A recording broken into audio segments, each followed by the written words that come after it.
All right, let's talk about Diablo 4 Season 11.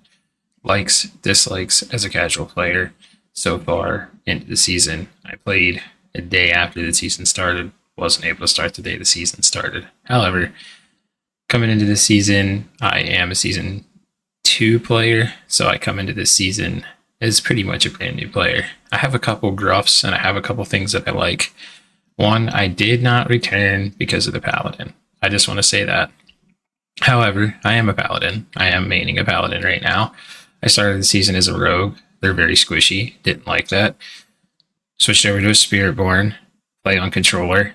Hate the fact that evade is circle and my wrist hurt. Great build though. Great build for starters. However, come over to a paladin. I'm only 10 hours, 12 hours into the paladin and it's fully geared. So that's a positive.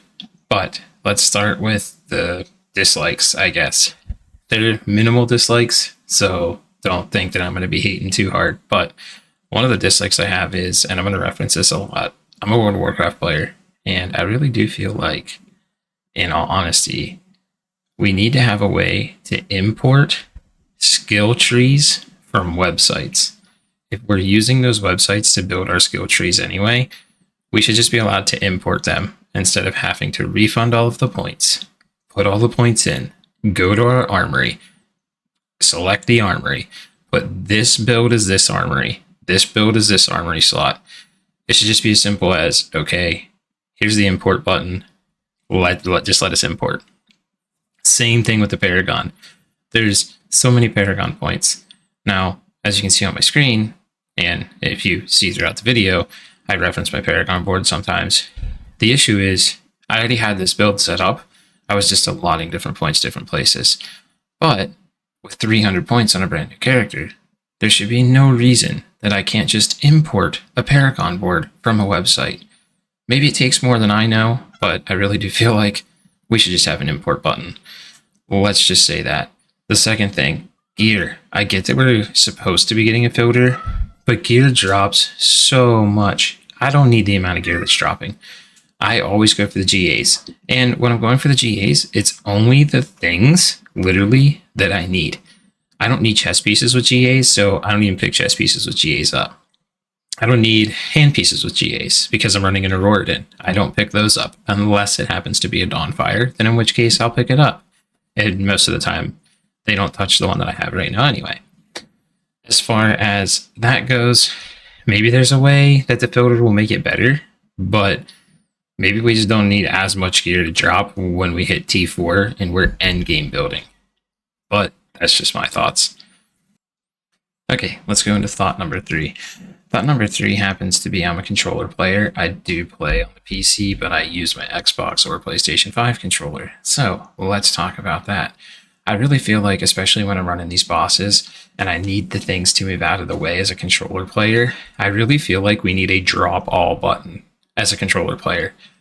Or if it's not a drop all button, give me an item that I can spend my billions of gold on to buy for, say, an auto salvage. Don't give me an auto salvage button. That's not what I'm saying. Give us something to spend our gold on. Give us something that an item within the game. Maybe an item within the in-game shop. Not that I'm condoning microtransactions because I'm not, but maybe an item like that. I really feel like that would be very helpful, especially with someone who is a controller player, because when I'm going for those items that say I just want the Stygian stones, well, I've got to pick up every item around that Stygian stone just to be able to pick up the stinking Stygian stone because I don't have a cursor as a controller player. Now, yes, you can all say, well, that's your own fault. You're a controller player. Why are you doing that? Well, yeah, you're right. It is my fault. I'm a controller player, but I prefer to play on the controller. That's just the way that I am. It's just the way that I feel. If I wanted to play a piano, I would go play World of Warcraft. That's just the way that it is. This is my sit back, relax, feel good game that I'm really starting to like this season. Now, with that being said and out of the way, I feel like us controller players don't have a disadvantage or an advantage to anyone, really. So let's not, think that that's what I'm saying. The next fuss that I have is, for the love of God, the amount of runes that drop that I don't need. And I guess, if I resort back to Diablo 2, And maybe it's just because I don't know the runes enough like I do in Diablo 2.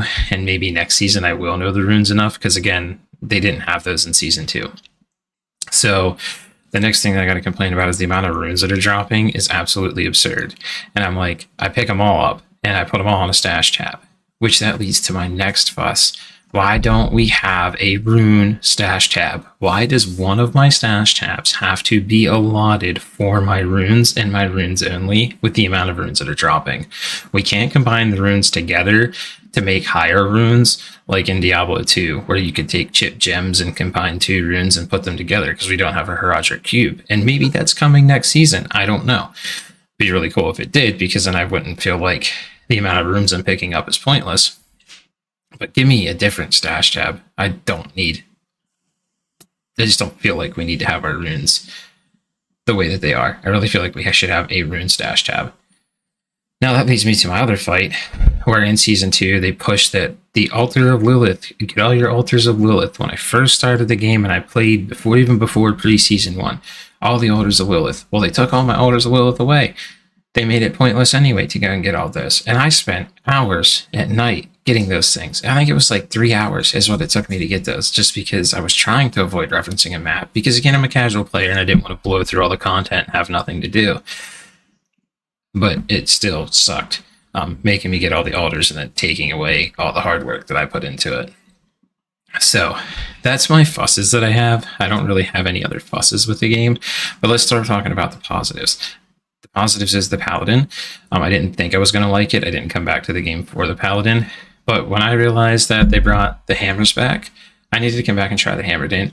So I built a Hammered-In, and in all actuality, it did not take a lot to build the Hammered-In. It was a super simple couple of billion gold, I believe is what I spent, and I was done. It was built, it was great, and it wasn't even like great gear. It was just enough gear to get me by, and I'm still smashing T4. So I guess for a returning player, a new player, Paladin might be the way to go, just because it's super broken this season. I don't think any of these Paladin builds are going to stick for next season. Sorry to tell you. There's just no way, because right now we're going to go back into another build that I'm enjoying playing. I'm going to Roradin, and if I didn't want to, I wouldn't even have to hit a single button. I could literally just load up and run around the screen and pop enemies in pit 90. I like the buttons though, so I do have the one where I'm like a hybrid build where I am hitting the buttons. Another thing that I like about this season is they're making everything pretty versatile, if you ask me. I don't think there's not one class that's really falling behind or that doesn't have a quote-unquote S-tier build. Maybe Necromancer. Maybe Necromancer doesn't have an S-tier build. But as far as I'm concerned, again, there's not one class that doesn't have an S-tier build, that can't go in and smash the pits, that can't go in and do the bosses. Which that leads me into another thing that I like. I love how they incorporated all of the bosses that I've missed through the previous seasons, or that I just didn't get the chance to do in season 2. I love how we can actually go back and we can do those and kill those this season. I like the seasonal, I guess we're going to call them affixes this season. The seasonal affixes are pretty good. Not hurt by those.